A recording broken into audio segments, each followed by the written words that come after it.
Conversamos con don Iván Salas. Usted hace siempre un trabajo de análisis y el mensaje presidencial nos invita más o menos a poder dar una opinión.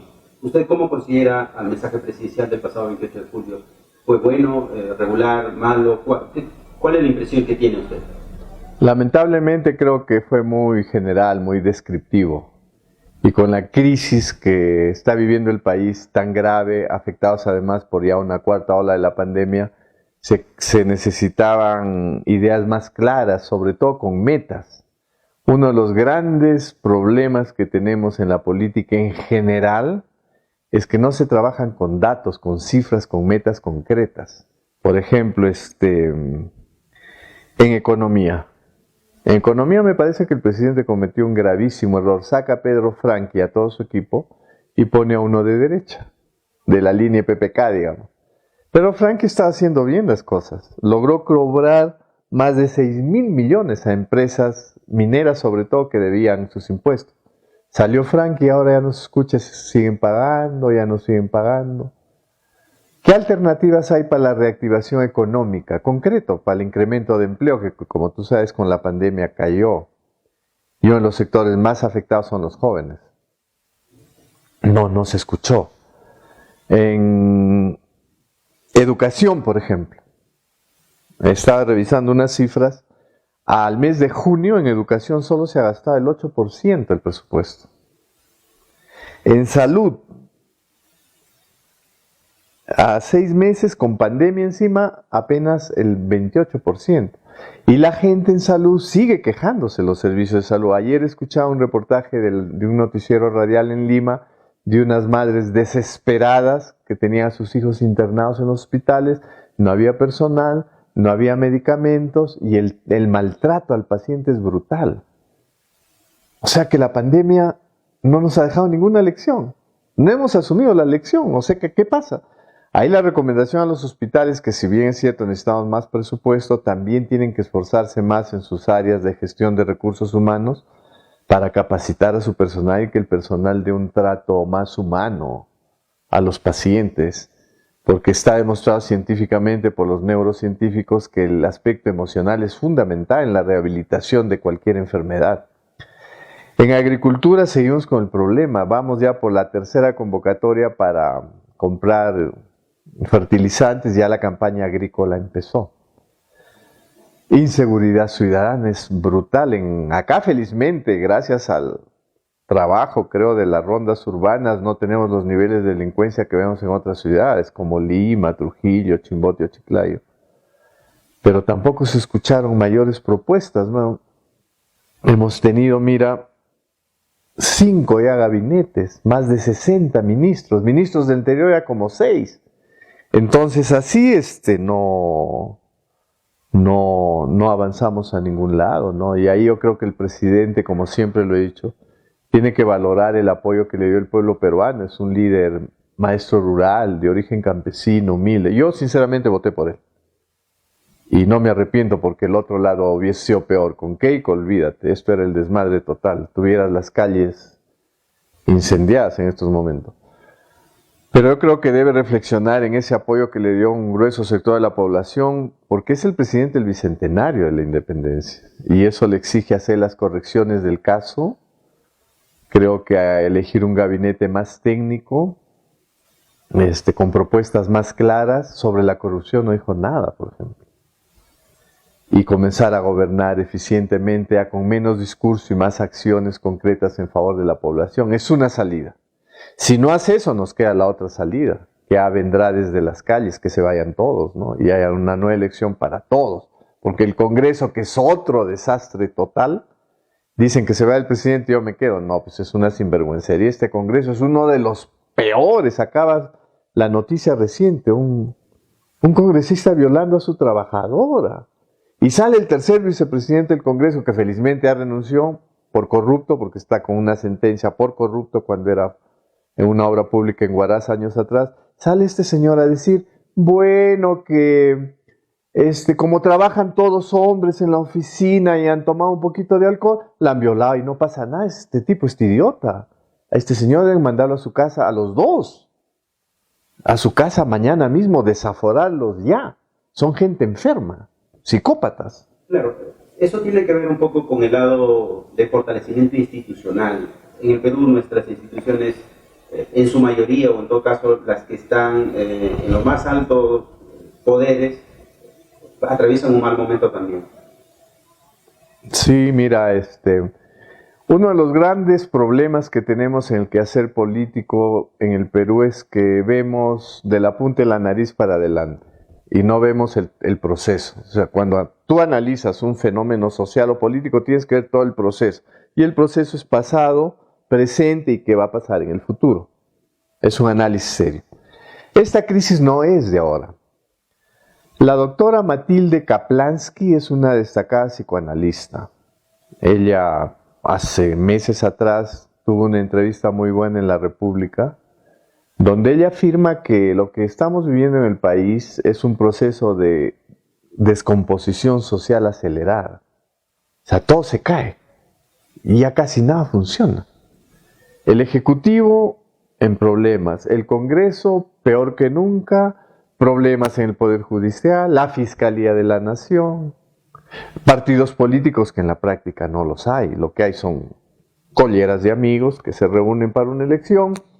Pasa la elección, el que gana se va a gobernar como puede y el que pierde cierra la chingana hasta la próxima. Tienes problemas en gobiernos regionales, gobiernos municipales, no se gasta el dinero como debería gastarse, hay baja capacidad de gestión, hay mucha burocracia, los expedientes técnicos se hacen mal, no avanzamos, tienes problemas de una burocracia pero atroz, brutal, teniendo la tecnología a la mano, y tienes problemas de corrupción. 22.000 millones al año perdemos por corrupción, según la Contraloría. Entonces, en esas circunstancias que todo se cae, con la doctora Kaplansky dice que todo este proceso de descomposición social tiene como responsables centrales a los dos extremos. De un lado, la mafia Fujimori y Montesinos, que nos gobernó durante 10 años atroz, se tiraron abajo todas las instituciones, se compraron a la gran prensa, los niveles de corrupción fueron brutales, mataron. Y del otro lado, el terrorismo demencial de Sendero Luminoso, el MRTA. Entonces, entre estos dos extremos, el pueblo está al centro. Y todo este proceso de descomposición social, según la doctora Kaplansky, viene de estos dos lados, ¿no? Ahora, esto ha seguido acelerándose, empeorando. Los últimos 20 años, 30 años, los presidentes presos o procesados por corruptos. En 5 años, 6 presidentes, es algo irracional, ¿no? Entonces, ¿ahí qué te queda? Recurrir abajo a la sociedad civil. Y ahí es el rol, como yo insistiré, en abrir espacios de debate, propuestas, hacer cosas desde abajo. O sea, no esperar que desde Lima venga todo. Por ejemplo, las universidades, la Cámara de Comercio, los colegios profesionales, las organizaciones, rondas, sindicatos, colectivos de jóvenes que están muy activos, los gobiernos locales que se pongan las pilas, los gobiernos regionales, porque no vas a esperar que todo lo haga Lima. En medio de todo este caos, desde abajo tienes que ver qué haces. ¿Qué haces en Cajamarca, por ejemplo, para el tema económico, el tema de la educación, el tema de la salud, el tema de oportunidades para los jóvenes, el tema de la reactivación agropecuaria? Hay que ponerse las pilas, porque claro, la gente dice, el gobierno está mal, el Congreso está bien. Ya, está bien. ¿Y abajo qué haces? ¿Qué estás haciendo abajo en tu ciudad, tu región? Tienes universidades, tienes colegios profesionales, tienes Cámara de Comercio. Ya, pues activa eso y ponte las pilas y a chambear. Claro, sociedad, digamos, es todo, pero la población en sí, ¿qué rol corresponde también? Porque son ellos quienes eligen muchas veces las autoridades que tenemos. Somos pésimos para elegir, ¿no? Y ahí yo creo que justo estoy preparando un video que pienso difundir haciendo un llamado a la población a revisar mejor la trayectoria de los candidatos. Todo candidato tiene una trayectoria. Hay que revisar su trayectoria. Por ejemplo, que no esté involucrado en hechos de corrupción. Porque el otro día justo conversaba con un grupo de líderes populares. Si tú votas por un pata que ha tenido procesos por corrupción, es como mañana alguien roba en tu casa y después de unos años se aparece y te dice, por Diosito, no te voy a robar, y tú le das la llave de tu casa. Hay que ser sonsos, ¿no? Es igual, o sea, ¿cómo vas a votar por personas que han estado procesadas por corruptos? En segundo lugar, hay que ver su equipo de trabajo, porque a los peruanos nos encanta hablar, los peruanos nos podemos pasar hablando todo el día, pero a la hora de hacer las cosas es donde fallamos. Y gobiernos a nivel municipal y regional necesitas equipos técnicos, gente que haga los proyectos bien, que no robe, que no se ensucie las manos, que piense en el futuro que le va a dejar a su hijo, a su nieto. Justo en estas épocas en que hay una elección próximamente, también uno se pone a escuchar a la gente y la gente a veces dice, elegí a tal autoridad porque se veía bueno, pero ingresó a ser autoridad y parece que hay un sistema que automáticamente los corrompe o en todo caso entran a un círculo en el que los involucran a todos. Sinceramente no creo que alguien te corrompa, porque nadie está chupando el dedo, ya somos personas adultas. El corrupto es corrupto genéticamente, si quieres. O sea, normalmente nosotros nos guiamos por los valores con los que nos educaron nuestros padres. O sea, ser honesto, responsable, solidario, sincero, transparente, trabajar limpiamente. Nuestros padres nos educaron así. Hay gente que todos esos valores agarra y lo tira al basurero, sí, pues. Sí. Está Fujimori, Montesinos, están todas estas mafias que pasaron por arriba y por abajo. Entonces ahí no es que alguien lo... No, por eso hay que revisar la trayectoria de la gente. No es que llegó un angelito y de ahí le cortaron las alas y se volvió el diablo. No, el corrupto es corrupto desde el colegio, la escuela, la universidad. Así que no es que se volvió corrupto. Por eso la trayectoria es importante. O sea, yo no voy a votar por un tipo que tenga trayectoria de ladrón. Pues. La teoría es también... explica esa cuando dicen, mejor elijamos a alguien que tiene plata porque no va a robar, y cuando finalmente termina involucrándose también en actos de corrupción. Ahí está Kuczynski, un hombre rico, millonario, el que más tiene, más quiere, pues. Y el que más regala, más gasta, es el que más va a robar. Nadie te regala su plata, no hay que ser sonsos. Pues. O sea, nadie invierte 3 millones y ya está. ¿Y de dónde lo va a recuperar? Robándose de los proyectos como vemos ahora, 22.000 millones. Hay que ser sonsos para no darse cuenta. Revisen la trayectoria, revisen sus equipos técnicos, porque ese es el otro problema que tenemos. O sea, mucha gente se presenta al gobierno municipal y regional que no tiene la mínima idea de gestión pública y van a abrir su boca y a votar de memoria. Y ahí están las consecuencias. Miren las tablas de los proyectos de inversión en Cajamarca. Los últimos 5 años. En la cola, todos los años. Eso se puede consultar en la página amigable del Ministerio de Economía y Finanzas. ¿Cómo reviertes eso? Con equipos técnicos de gente calificada, de buenos profesionales que hagan las cosas bien y que no roben, que sean gente honesta, que la hay. Pero el problema es que no los llaman, pues. O sea, porque se ha hecho una mala costumbre que si yo gano... Desde mi pintor hasta el que me cargó en los hombros, tengo que darle chamba todito. Si no es así, el Estado no puede ser repartija. O sea, llama a tus amigos, llámalos, pero que sean buenos profesionales, buenos técnicos. No vas a llamar, como sucede ahora, gente que no tiene la mínima idea de qué hacer en la gestión pública. Pero ¿cómo superamos este inconveniente? Porque siempre sucede lo mismo. Tiene que legislarse, pues. O sea, tiene que haber una ley de meritocracia seria. No tan rígida como Servir, porque Servir ha fracasado. Servir tiene muy buenos gerentes de pizarra. Y cuando van a la cancha se estrellan.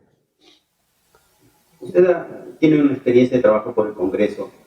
Justamente a partir de ese ámbito se generan muchas leyes. Sin embargo, las leyes también pareciera que sus reglamentaciones tardan tanto que al final una ley, otra ley, y nunca encontramos solución a los problemas que tiene el país o la región. El problema del Perú es que leyes hay más de hacer que 40.000, creo, y no se cumplen. No se cumplen porque no hay voluntad de cumplirlas. Sí, yo trabajé en el Congreso y salí corriendo, tuve que renunciar porque ganaba muy bien, pero ya no aguantaba. Pues, o sea, es terrible. Justamente Ya tengo listo un libro que voy a publicar, los ensayos, los artículos que he escrito en los últimos años. Va a ser digital porque lamentablemente hay 3 instituciones que me dijeron muy entusiasmados que me iban a auspiciar la versión impresa. Pero como no va a salir impresa, bueno, lo voy a hacer digital, lo voy a circular a un precio módico para juntar el dinero y publicar la versión impresa. Ahí precisamente narro toda mi experiencia durante años en el quehacer político, en el Congreso y en el Ejecutivo, o sea, porque estaba dentro, en el estómago del monstruo. Es terrible. Lo que es en la televisión no es nada, pues lo que pasa adentro es bárbaro. La burocracia, la corrupción, la sobonería, el ayayero, el sobón, el que está sobándole el saco al ministro, al presidente, vicepresidente o al jefe, es muy peruano eso.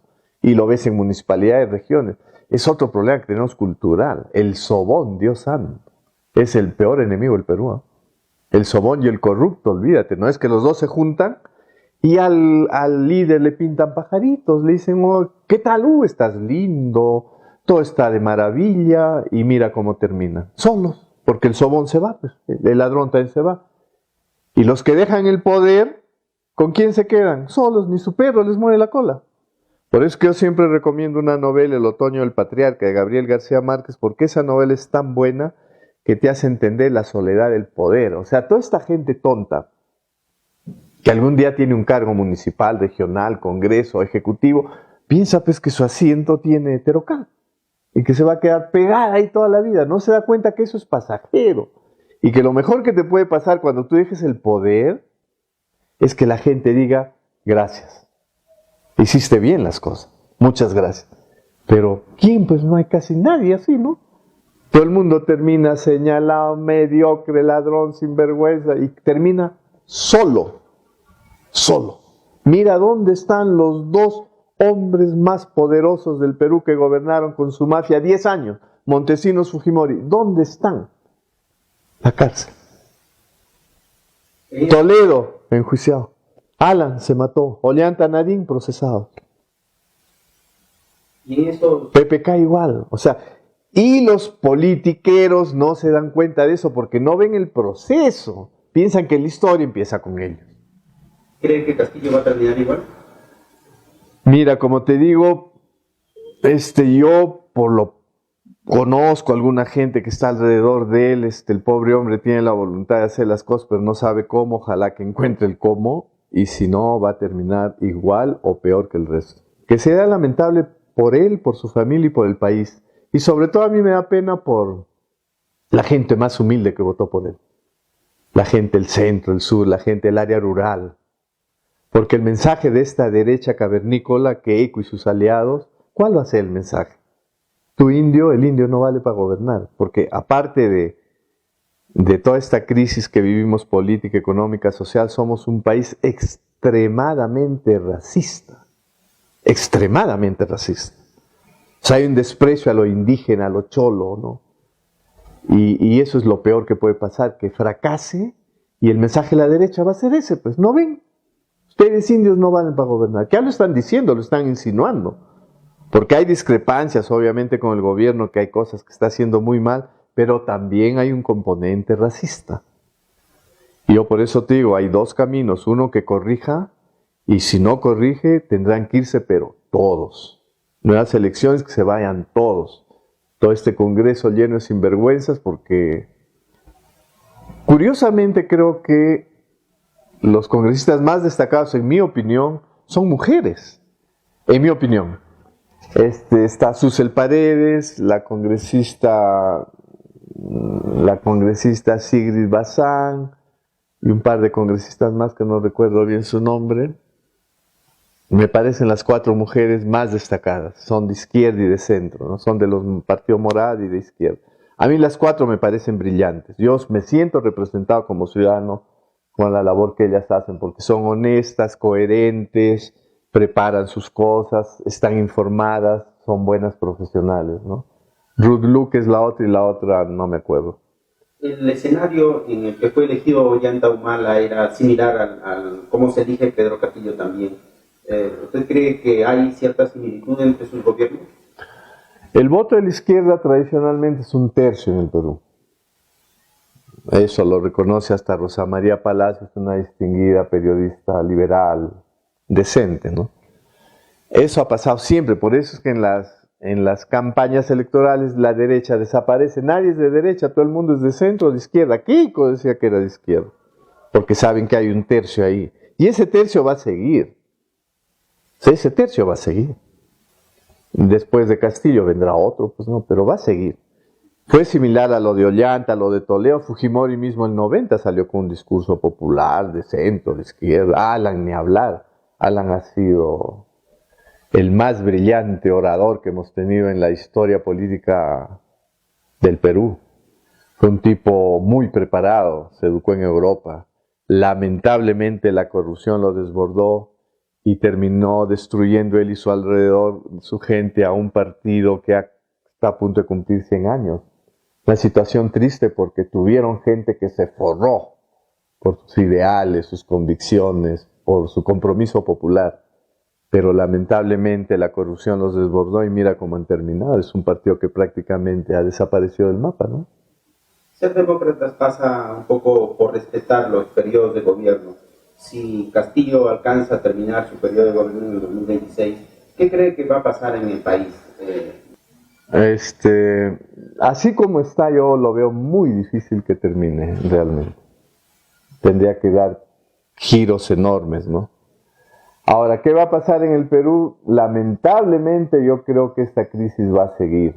Por ahora no se ve un liderazgo alternativo, ni en la izquierda, ni en el centro, ni la derecha peor, pues no. Por eso yo siempre creo, opino, escrito en el libro que voy a publicar, lo digo, yo confío en 3 factores, abajo. Uno, el periodismo de investigación, el periodismo serio, honesto, que no se vende, que presenta los hechos a la población, gracias al cual nos hemos enterado de todas las barbaridades y la corrupción. Sin el periodismo no nos hubiésemos enterado, el buen periodismo. Ahí está Hildebrand en sus 3, el equipo de la República, IDL Reporteros, Ojo Público, que es un equipo de jóvenes investigadores muy buenos. Y en la red está pues La Encerrona, el diario de Curvo, Enrajes del Oficio Pedro Salinas, que es buenísimo. Sálvese quien pueda, con Josefina Tausen y el escritor Renato Cineo. O sea, hay una variedad. Yo confío en ese periodismo. 2, en la movilización ciudadana, los jóvenes. Yo he sido dirigente estudiantil y me da pena ver lo que está pasando en la universidad, en el país. Porque antes las federaciones universitarias en estas coyunturas siempre salíamos a las calles a protestar, ¿no? Porque el sector juvenil es el más dinámico. Ahora mira, no ves nada. La Federación de Estudiantes del Perú ha desaparecido del mapa, las federaciones universitarias han colapsado. Ojalá estos colectivos que se forman en las universidades se pongan las pilas, porque fueron ellos, acuérdate, cuando hubo el golpe de estado de Merino, el fujimorismo, Flores Arauz y todo ese grupo de viejos, fueron los jóvenes que salieron masivamente a las calles. 3,5 millones de peruanos nos movilizamos en todo el país y fueron 2 jóvenes asesinados, Inti y Brian. Este Congreso archivó el caso para que no los investiguen, increíble. Y ahí, ¿sabes quién votó por eso? Los Cerrones, increíble. Gente que dice que es de izquierda, ¿cómo va a ser de izquierda? Se unen con el fujimorismo y ahora ha nacido un nuevo movimiento extraño en el Perú, el fujicerronismo. O sea, los 2 extremos unidos votan para tirarse abajo la reforma universitaria, un tribunal constitucional muy cuestionado, lo eligieron los 2 extremos, quieren tirarse abajo la colaboración eficaz porque hay corruptos en ambos lados. Entonces, no, pues esto no puede seguir así, ¿no? O corrige el gobierno o que se vayan todos a su casa y veremos nuevas elecciones. ¿Qué va a pasar en el futuro? En el Perú es impredecible. Puede pasar lo que pasó en Guatemala, que la crisis era tan brutal que salió un payaso, un cómico de televisión y ganó las elecciones. Estamos muy cerca de eso. Claro, o sea, la anarquía te lleva a eso. Pues ojalá no pase eso. Entonces, queda el periodismo abajo, la sociedad civil abajo, movilizándose, discutiendo, abriendo propuestas. Y este pequeñito grupo de jueces fiscales que están luchando contra los grandes corruptos. Y hay unas instituciones también decentes, ¿no? Transparencia, la Defensoría del Pueblo, Proética, hay también instituciones progresistas, entonces hay que juntar todos esos esfuerzos y desde abajo empezar, ¿no? ¿Qué pasa con los jóvenes? Lo decía hace un momento, que se levantaron para el caso Merino, por ejemplo, fueron contundentes, importantes, pero a nivel de propuesta o involucrarse en procesos electorales, no vemos esos jóvenes. Claro, porque la política, como tú la ves, ahuyenta, pues, ¿no?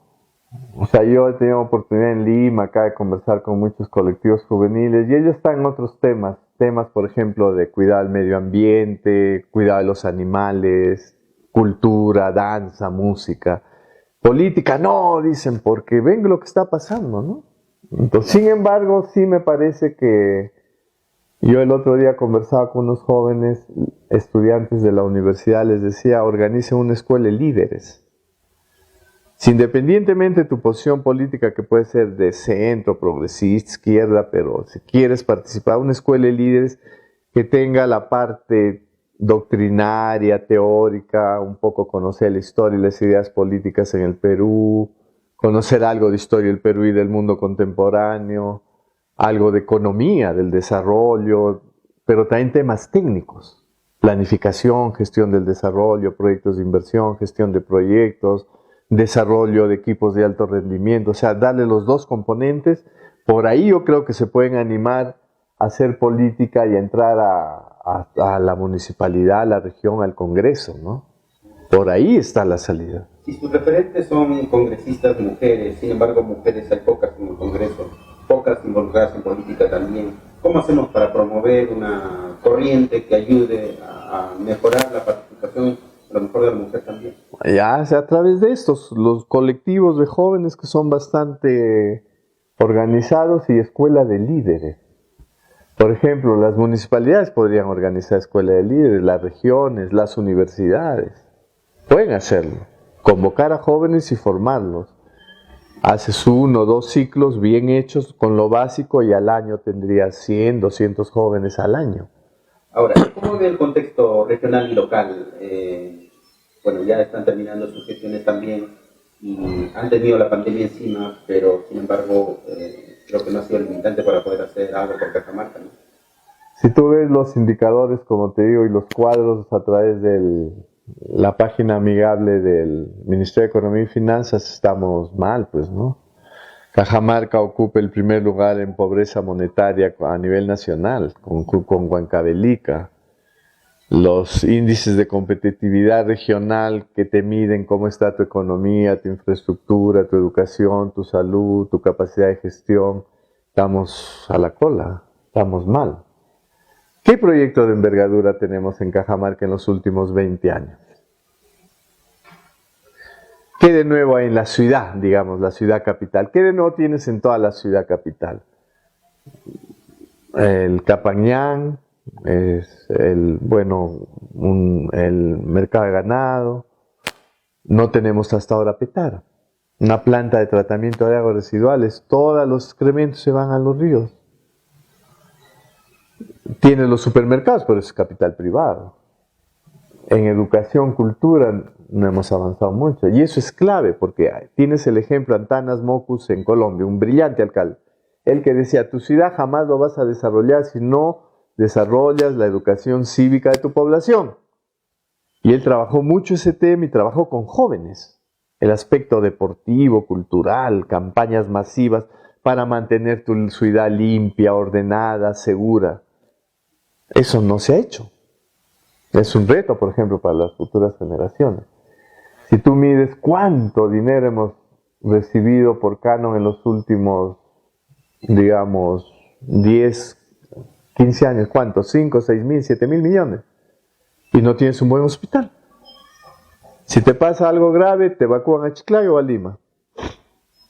Acá no te pueden atender. Es increíble el nivel de pasividad, conformismo y dejadez que tenemos nuestros como paisanos, ¿no? Pero yo confío en que esto cambiará, pues hay que trabajar más abajo, la prensa, como te digo, universidades, colectivos, instituciones, porque esperar que de arriba abajo se arreglen las cosas, olvídate, eso no lo vas a ver. Estamos en un proceso electoral y usted nos decía hay que averiguar bien quiénes son qué antecedentes tiene, pero buscando en esa búsqueda los candidatos, ¿usted encuentra algún limpio, llamémoslo así, que está postulando en... He visto varias propuestas interesantes, ¿no? Que de varios lugares, de varios movimientos. Ojalá la universidad pues organice antes, cuando yo era estudiante, dirigente en la universidad, los años 90 organizábamos los intercampus universitarios, donde se invitaban a los principales candidatos a los gobiernos municipales, sobre todo. Bueno, ahora sea los regionales para que expongan a la comunidad sus planes de gobierno, sus equipos, ¿no? Hay que ver equipos técnicos y sobre todo, como te digo, revisar la trayectoria. Porque mira lo que está pasando en el Congreso. Gente ya no parece Congreso, parecen prontuariados, ¿no? Gente con juicios, procesos, sentencias, cada vez está peor. Al tercer vicepresidente lo acaban de sentenciar por haber participado en un acto de corrupción en una obra pública en Huaraz, me parece. Hay que tener un poco más de sentido común, porque el tema de fondo, como repito, y esto va a políticos, jueces, fiscales, contraloría, que es la gente que tiene en sus manos la toma de decisiones. Piensen un poco, respiren, cálmense y pónganse a pensar 2, 3 minutos. La pregunta central es, ¿qué sociedad le quieren dejar a sus hijos, a sus nietos? Esta. Mira cómo está el país. ¿Esto quieren para sus nietos, hijos? O sea, caos, corrupción, inseguridad ciudadana. ¿Eso quieren? Drogadicción, los niveles de narcotráfico que están creciendo, que es otro problema. La economía criminal se está metiendo a la política. El narcotráfico, que destruye jóvenes, destruye familias. La minería informal, se está metiendo los taladores de madera ilegal por la selva. Eso es peligrosísimo. Y ya hemos visto lo que ha pasado en México. En México hay lugares donde ni el ejército puede entrar, porque el narcotráfico se posicionó ahí, chao. Lo hemos visto acá en Lima, en el Callao, acá en Lima, donde operaban esta mafia de jueces, fiscales, políticos, ahí en el Callao. Que hacían grandes fiestas, salsa, grandes orquestas, todo gratis. Y mira cómo está el Callao. Ni el ejército pudo poner orden en el Callao. O sea, en eso hay que pensar. ¿Cómo hacemos un poco para mejorar también como ciudadanía? Porque de hecho promover espacios, promover periodismo serio, muchas veces no tiene el alcance de aquellos medios digitales que promueven otras cosas, más no temas que puedan ayudar a hacer una mejor sociedad. La ruta es la de siempre, pues no, o sea, el núcleo básico de la sociedad, ¿cuál es? La familia. Familia, escuela, colegio, universidad. Y afuera ya hay colectivos, instituciones, organizaciones, o sea, agarrar toda la cadena, ¿no? Y ahí el periodismo puede ayudar bastante, está ayudando bastante. O sea, no en los niveles ideales porque la gente no le gusta mucho, pues tampoco enterarse de lo que pasa, es tan brutal todo lo que está pasando que prefiero irme de juerga, ver videos TikTok, eso es mundial el problema, es un problema mundial. Distraerme, no ocuparme mucho de los problemas, mejor los dejo a un ladito, pero para eso están las instituciones pilares. Universidades para mí es fundamental. Cámara de Comercio, la parte empresarial. Colegios profesionales. Todos estamos en colegios profesionales. Pero ¿dónde están? Pues ¿qué hacen? No se sabe. Te piden tu cuota y no sabe qué hacen, ¿no? Más activar más eso, y los colectivos de los jóvenes. Ahí es donde más debería intervenir la región, la municipalidad, ¿no? Pero tú ándate ahorita a Cajamarca y ves por todas las plazuelas gente danzando. ¿Ya quién los apoya? Gente haciendo deporte, haciendo música, haciendo teatro. Pintores. ¿Quién los apoya? Nadie. Pues ahí hay que meterse a trabajar y desde ahí comenzar a reconstruir. Porque como te vuelvo a repetir, si miramos arriba, esperamos que caiga el maná, olvídate. La crisis no va a pasar. Y al periodismo, yo siempre digo amigos, colegas, ya tengo más de 20 años como columnista periodístico, más periodismo social, ir a los mercados, hablar con la gente, ir a los hospitales, ir a las universidades, ver por el Poder Judicial qué opina la gente, las fiscalías. Ahí está la noticia. Más periodismo social.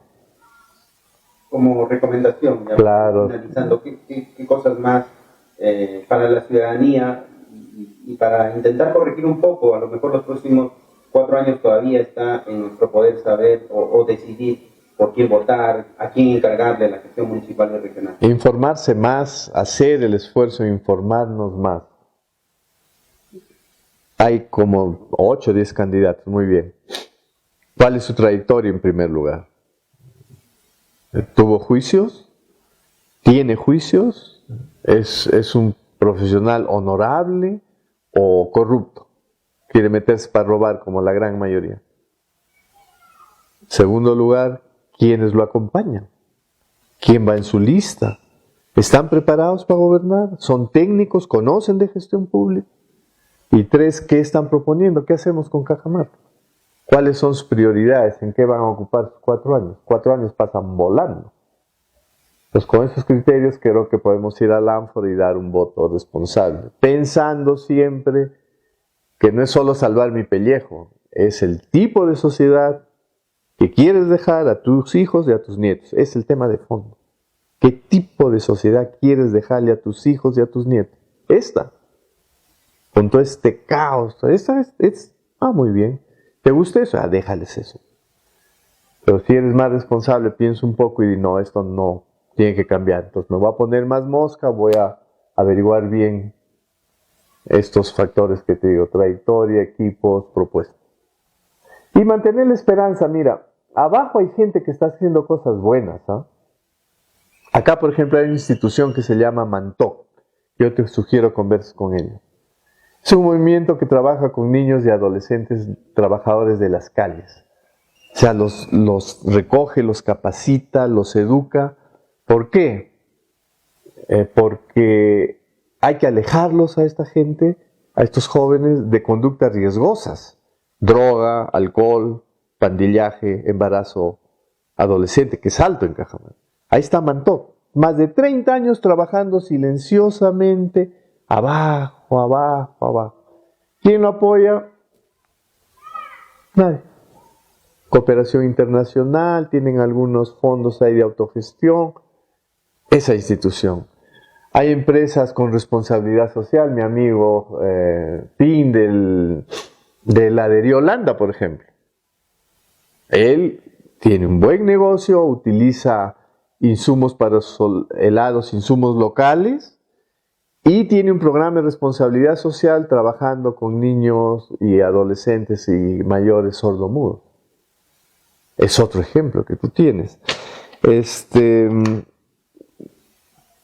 ¿Qué otro que es a nivel nacional, que está justo hace poco leyendo un artículo? Los jóvenes que están apoyando a las ollas comunes. Porque esta pandemia ha sido brutal. Los niveles de pobreza han crecido. El desempleo ha crecido.